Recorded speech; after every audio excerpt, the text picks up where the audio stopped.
Very much. Home buying season is heating up, and I guess we could probably say selling too. It's summertime, typically when inventory starts to move, and maybe you're looking to sell or buy online. The key word, we want to help you. Jamie Court from Consumer Watchdog is here with a warning about the hidden dangers, the things you need to look out for. Jamie, good morning, and thank you for being here. A couple of really important points we want to get to, and first is buying on the internet, right, doesn't actually save you 6%, and if you've never bought a home, 3% to the buyer, 3% to the seller. It's 6% that comes out of your pocket, right?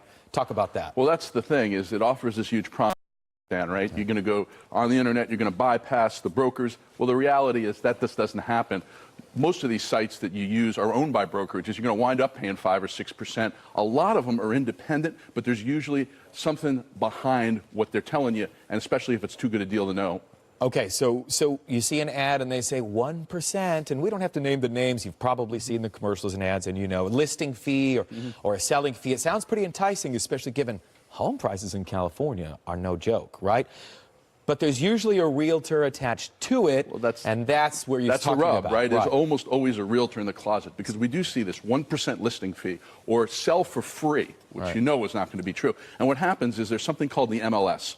The multi-listing site, and this is owned by the real estate association. In almost all these cases, either it's a brokerage is going to make you use the MLS, or the site is going to push you to have a broker attached to use this big network of listings. Now, if that happens, you're going to pay close to 5 or 6%, and it's not always what's promised in that ad. The ad usually says you're going to get it dirt cheap. So the key is don't be pushed, if you can help it, into being using a broker. But if you're going to use the widest network, the multi-listing service, right now there are class action lawsuits. There's an investigation by the Department of Justice. They're challenging whether the multi-listing service, the Realtor Association, can force these companies and you to use a broker if you use the internet site. But until now, you're kind of in a situation where if you use it, you're going to pay a fee. That was a lot of information. Let me just see. So when they say 1%, right, listing fee, okay, but if the people who are buying your home that you're selling come in with an agent, well, that's 3% to them. So now you're talking at least 4%. Well, that's and the problem, is more. if you have an agent attached, you're going to pay 3% on the buyer, 3% on the seller.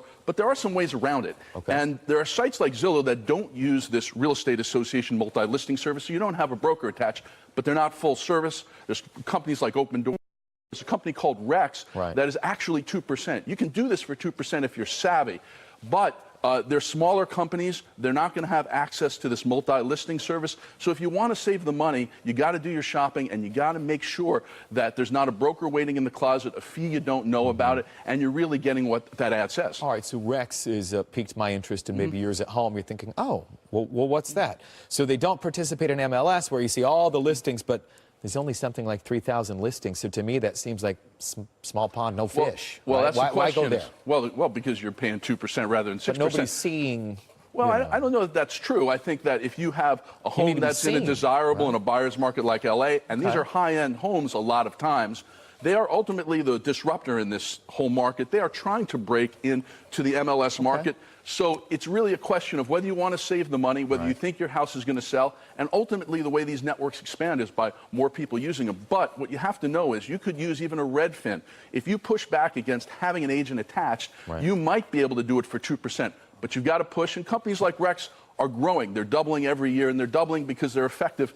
What you have to know is if you have a broker, they do some things. They open your house. They show your house. Companies like Rex will do that. Companies like Zillow haven't gotten into that. I think this market's going to grow.